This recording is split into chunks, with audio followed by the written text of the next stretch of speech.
ಮೊಹರಂ ಹಬ್ಬದ ನಂತರ ನಡೆದಿರುವಂಥ ಗಲಾಟೆ ಇದು. ಎರಡು ಗುಂಪುಗಳ ನಡುವೆ ಗಲಾಟೆಯಾಗಿದೆ. ಮೊದಲು ಮಾತಿನ ಚಕಮಕಿ, ಬಳಿಕ ಪರಸ್ಪರ ಹೊಡೆದಾಡಿಕೊಳ್ಳುವ ಪರಿಸ್ಥಿತಿಗೆ ಹೋಯಿತು. ಆಳವಂಡಿ ಪೊಲೀಸ್ ಠಾಣಾ ವ್ಯಾಪ್ತಿಯಲ್ಲಿ ಪ್ರಕರಣ ನಡೆದಿರೋದು. ಆದರೆ ಈವರೆಗೂ ಕೂಡ ಯಾವುದೇ ಪ್ರಕರಣ ದಾಖಲಾಗಿಲ್ಲ.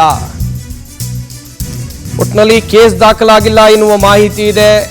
ಆದರೆ ಮಾತಿನ ಚಕಮಕಿ ನಡೆದು ಬಳಿಕ ಗಲಾಟೆ ಆಯಿತು, ಪರಸ್ಪರ ಬಡಿದಾಡಿಕೊಂಡಿದ್ದಾರೆ. ಮೊಹರಂ ಹಬ್ಬವನ್ನು ಅತ್ಯಂತ ಶಾಂತಿಯುತವಾಗಿ ಆಚರಿಸಿಕೊಂಡು ಅದಾದ್ಮೇಲೆ ಹೆಂಗೆ ಹೊಡ್ಕೊಂಡಿದ್ದಾರೆ ನೋಡ್ತಾ ಇರ್ಬೋದು ನೀವು ಕೂಡ.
ಮಾಹಿತಿ ಕೊಡ್ತಾರೆ ನಮ್ಮ ಕೊಪ್ಪಳ ಜಿಲ್ಲೆಯ ಪ್ರತಿನಿಧಿ ಶುಕ್ರಾಜ್. ದೂರವಾಣಿ ಸಂಪರ್ಕದಲ್ಲಿ ಜಾಯ್ನ್ ಆಗ್ತಾ ಇದ್ದಾರೆ. ಶುಕ್ರಾಜ್, ಹಬ್ಬವನ್ನ ಆಚರಿಸಿ ಎಲ್ಲರೂ ಕೂಡ ಸಂಭ್ರಮದಿಂದ ಇರಬೇಕಿತ್ತು, ಆದ್ರೆ ಗಲಾಟೆ ಆಗಿದ್ದು ಯಾಕೆ ಅಲ್ಲಿ?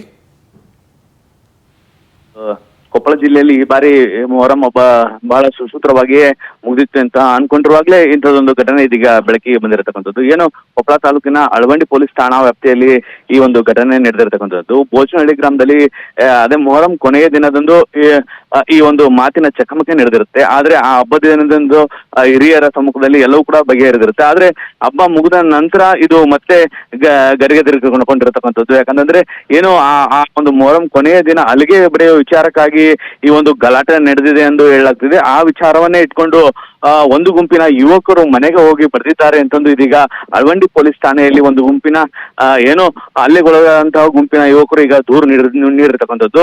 ಅಳವಂಡಿ ಪೊಲೀಸ್ ಠಾಣೆಯಲ್ಲಿ ಬರೋಬ್ಬರಿ 38 ಜನರ ವಿರುದ್ಧ ಇದೀಗ ಪ್ರಕರಣ ದಾಖಲಾಗಿರ್ತಕ್ಕಂಥದ್ದು. ಮೊಹರಂ ದಿನ ಸರ್ವೇ ಸಾಮಾನ್ಯವಾಗಿ ಹಲಿಗೆ ಬಡಿದು ನಮ್ಮ ಉತ್ತರ ಕರ್ನಾಟಕ ಭಾಗದಲ್ಲಿ ಒಂದು ಕುಣಿಯುವ ಒಂದು ಸಂಪ್ರದಾಯ ಇರುತ್ತದೆ.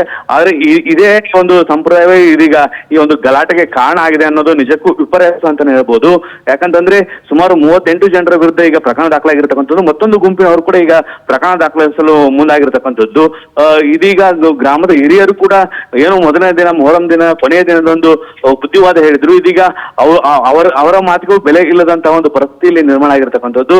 ಒಟ್ಟಾರೆ ಈ ಒಂದು ಘಟನೆ ನೋಡಿದ್ರೆ ಕೊಪ್ಪಳ ಜಿಲ್ಲೆಯಲ್ಲಿ ಪ್ರತಿ ಬಾರಿಯೂ ಇಂತಹ ಒಂದು ಘಟನೆಗಳು ಸರ್ವೇ ಸಾಮಾನ್ಯ ಆಗಿತ್ತು. ಈ ಬಾರಿ ಇದು ಈ ಕೊಪ್ಪಳ ಮೊಹರಂ ಸುಸೂತ್ರವಾಗಿ ನಡೆದಿತ್ತು ಅನ್ಕೊಂಡಿರುವಾಗಲೇ ಇದೊಂದು ಘಟನೆ ಬೆಳಕಿ ಬಂದಿರೋದು ವಿಪರ್ಯಾಸ ಅಂತ ಹೇಳ್ಬೋದು. ಸಂಪತ್, ಥ್ಯಾಂಕ್ ಯು ಶುಕ್ರಾಜ್ ತಮ್ಮೆಲ್ಲ ಡೀಟೇಲ್ಸ್ಗಾಗಿ.